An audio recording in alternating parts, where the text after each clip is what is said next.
పూర్వం పాలసముద్రం మధ్యలో త్రికుటం అనే పర్వతం ఉండేది. ఆ పర్వతానికి 3 శిఖరాలు ఉండగా, ఒక శిఖరం బంగారంతో, ఒక శిఖరం వెండితో, ఒక శిఖరం ఇనుముతో చేయబడ్డాయి.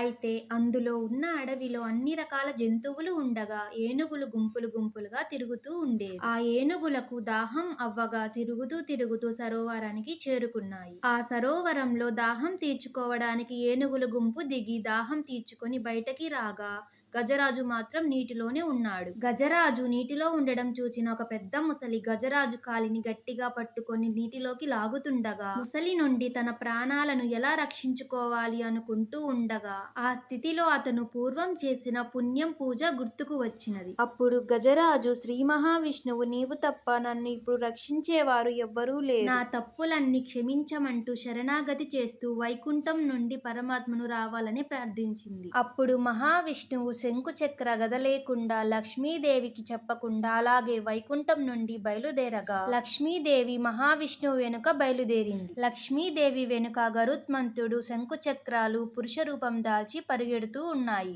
ఈ విధంగా సరోవరం చేరిన మహావిష్ణువు సుదర్శన చక్రాన్ని పిలిచి నీటిలోకి వెళ్లి ముసలి తలను ఖండించమని చెప్పడంతో, సుదర్శన చక్రం నీటిలోకి వెళ్లి ముసలి తలను నరికివేయడంతో గజరాజు అప్పుడు ఊపిరి పీల్చుకుంటాడు. గజరాజు నీటి నుండి తామర పుష్పాన్ని తీసుకువచ్చి స్వామివారి పాదాలకు పెట్టి నమస్కరించింది. ముసలి చనిపోయినప్పుడు అందులో నుండి గంధర్వుడు వచ్చి గంధర్వలోకానికి వెళ్ళిపోయాడు.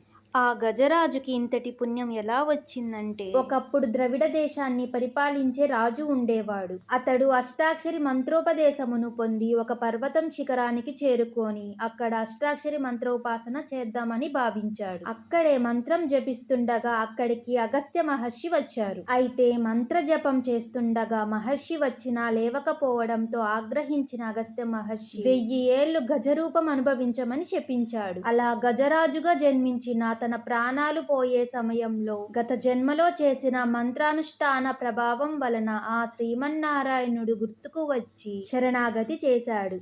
ఇక గంధర్వుని విషయానికి వస్తే, త్రికుట పర్వతం సానువుల్లో ఒక అద్భుతమైన సరోవరం ఉండేది. దాని సమీపంలో దేవనుడు అనే మహర్షి ఆశ్రమం ఉంది. ఒకనాడు గంధర్వుడు తన భార్యతో సరోవరంలో జలకాలాడుతూ చేసిన అల్లరికి కోపించిన దేవనుడు ఆ గంధర్వునికి సరోవరంలోనే ముసలివై పడి ఉండమని శపించాడు. ఆ విధంగా సుదర్శన చక్రంతో తను నరకబడగా అతడికి శాప విమోచనం కలిగింది. ఎవరైతే ఈ గజేంద్ర మోక్ష కథని శ్రద్ధగా వింటారో వారికి పాపాలు తొలగి ఐశ్వర్యం కలిసి వచ్చి దరిద్రం తొలగిపోతుంది. గ్రహదోషాల వలన కలిగే పీడలు తొలగిపోతాయి.